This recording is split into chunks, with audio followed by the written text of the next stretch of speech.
जय गुरुदेव। मशरूम शाकाहारी है या मांसाहारी है, इसे खाएं या नहीं? आप में से बहुत से भाई बहनों ने कमेंट्स और ईमेल के माध्यम से ये सवाल पूछा है और आज ही एक सत्संगी प्रेमी श्री अश्विन मिश्रा जी, जो कि अभी 10वीं कक्षा में पढ़ते हैं, उन्होंने भी यही सवाल पूछा है। उन्होंने पूछा है कि कृपया मार्गदर्शन करें कि क्या सत्संगी लोगों के लिए मशरूम का सेवन करना उचित माना जाता है या नहीं। तो आइए आज इसी विषय पर हम बात करते हैं। देखिए, आज के समय में बहुत से लोगों के मन में ये उलझन है। लोग पूछते हैं कि मशरूम आखिर है क्या। कोई कहता है कि ये शाकाहारी है, कोई कहता है कि ये मांसाहारी है, कोई इसे हेल्दी बताता है, कोई इसे गलत कहता है। लेकिन जब कोई व्यक्ति किसी आध्यात्मिक पथ से जुड़ा होता है, साधना करता है, तो उसके लिए ये सवाल और भी ज्यादा महत्वपूर्ण हो जाता है। तो सबसे पहले हम बहुत साफ शब्दों में ये समझें कि विज्ञान क्या कहता है। विज्ञान के अनुसार मशरूम न तो कोई पौधा है और न ही कोई जानवर है। विज्ञान इसे एक अलग श्रेणी में रखता है जिसे फंगस कहते हैं, फंगस या कवक। इसमें किसी भी जानवर को मारा नहीं जाता और न ही इसमें किसी प्रकार की कोई हिंसा होती है, इसलिए विज्ञान की भाषा में ये मांस नहीं है। इसी कारण से बहुत से लोग इसे शाकाहारी कहने लगते हैं। लेकिन आध्यात्मिक जीवन में शाकाहार की परिभाषा यहीं पर खत्म नहीं हो जाती है। एक साधारण तौर पर शाकाहार और मांसाहार की परिभाषा बड़ी सरल है। जो साग, सब्जी, फल, फ्रूट, अनाज, मेवे, दालें, यह सब शाकाहार के अंदर आते हैं। और किसी भी जानवर की हिंसा करके कोई चीज उससे प्राप्त की गई हो, वो सब मांसाहार के अंतर्गत आता है। जैसे कि अंडा, मांस, मछली, जानवर के शरीर से प्राप्त होने वाली कोई भी चीज। यहां पर यह बात आप ध्यान रखिए कि दूध इसमें शामिल नहीं है। दूध मांसाहार की श्रेणी में नहीं आता है। हाँ, जो वीगन का कंसेप्ट है उसमें दूध को बहुत गलत बताया गया है, उसमें दूध को भी गलत बताया गया है। तो वो एक अलग चैप्टर है, उस पर हम फिर कभी विस्तार से चर्चा करेंगे। अब यहां बात समझने की जो है वो ये है कि आध्यात्मिक जीवन में शाकाहार का मतलब सिर्फ इतना ही नहीं होता है कि हमारी थाली में मांस न हो, अंडा न हो। आध्यात्मिक जीवन के लिए शाकाहार को हमें गहराई से लेना होगा, समझना होगा। मोटे तौर पर शाकाहार मांसाहार क्या होता है वो हमने आपको यहां बताया, लेकिन आध्यात्मिक जीवन के लिए शाकाहार तो आवश्यक है ही, ये तो बात है ही, पर हमें इसे और भी थोड़ा गहराई से समझना होगा। शाकाहार में थोड़ा प्रो लेवल पर हमें जाना होगा और शाकाहारी भोजन के कंसेप्ट से 2 कदम आगे बढ़कर हमें आध्यात्मिक भोजन के कंसेप्ट पर आना होगा। आध्यात्मिक भोजन मतलब कि ऐसा भोजन जो शरीर को हल्का रखे, हमारे मन को शांत रखे और हमारी साधना में सहायक बने। जो भोजन हमारे मन को भारी कर दे, हमारे शरीर में नींद और आलस बढ़ा दे, हमारे भीतर की संवेदनशीलता को कम कर दे, वो भले ही मांस न हो, लेकिन ऐसा भोजन हमारी आध्यात्मिक साधना के लिए सही नहीं है और ऐसा भोजन हमें बिल्कुल नहीं करना चाहिए।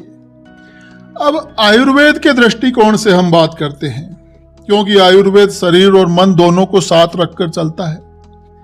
आयुर्वेद में साफ तौर पर मशरूम को भारी भोजन बताया गया है। मशरूम के पाचन को कठिन माना गया है। बताया गया है कि मशरूम शरीर में कफ बढ़ाता है और भीतर जड़ता पैदा करता है, और यही कारण है कि आयुर्वेद में मशरूम को सात्विक आहार की श्रेणी में नहीं रखा गया। भोजन 3 तरह का होता है, सात्विक, राजसिक और तामसिक। सात्विक भोजन मन को शांत करता है, मन में स्पष्टता लाता है, शरीर में हल्कापन लाता है, स्मरण शक्ति को मजबूत करता है, जबकि मशरूम ऐसा कोई प्रभाव नहीं देता। राजसिक भोजन शरीर और मन में उत्तेजना और चंचलता बढ़ाता है, और तामसिक भोजन वो माना गया है जो सड़ा हुआ हो, भारी हो, अंधेरे या गंदे स्थानों से उत्पन्न हुआ हो और हमारी चेतना को नीचे की ओर खींचता हो।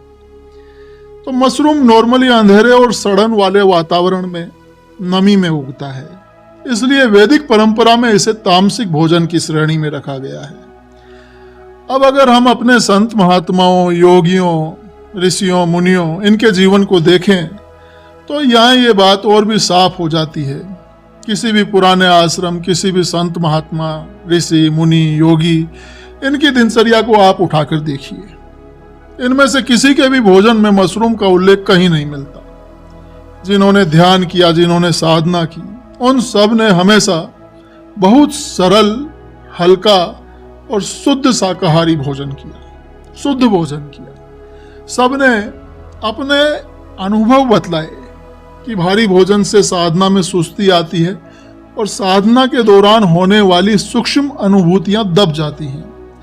अब धार्मिक समाज के दृष्टिकोण से बात करें तो वैष्णव परंपरा हुई, संत मत है, रामानंदी परंपरा, जैन परंपरा, इन सब में किसी में भी मशरूम को शुद्ध शाकाहार नहीं माना गया है। जैन परंपरा तो विशेष रूप से भूमि में उगने वाले और नमी से जन्म होने वाले खाद्य पदार्थों से परहेज करती है, विशेष रूप से।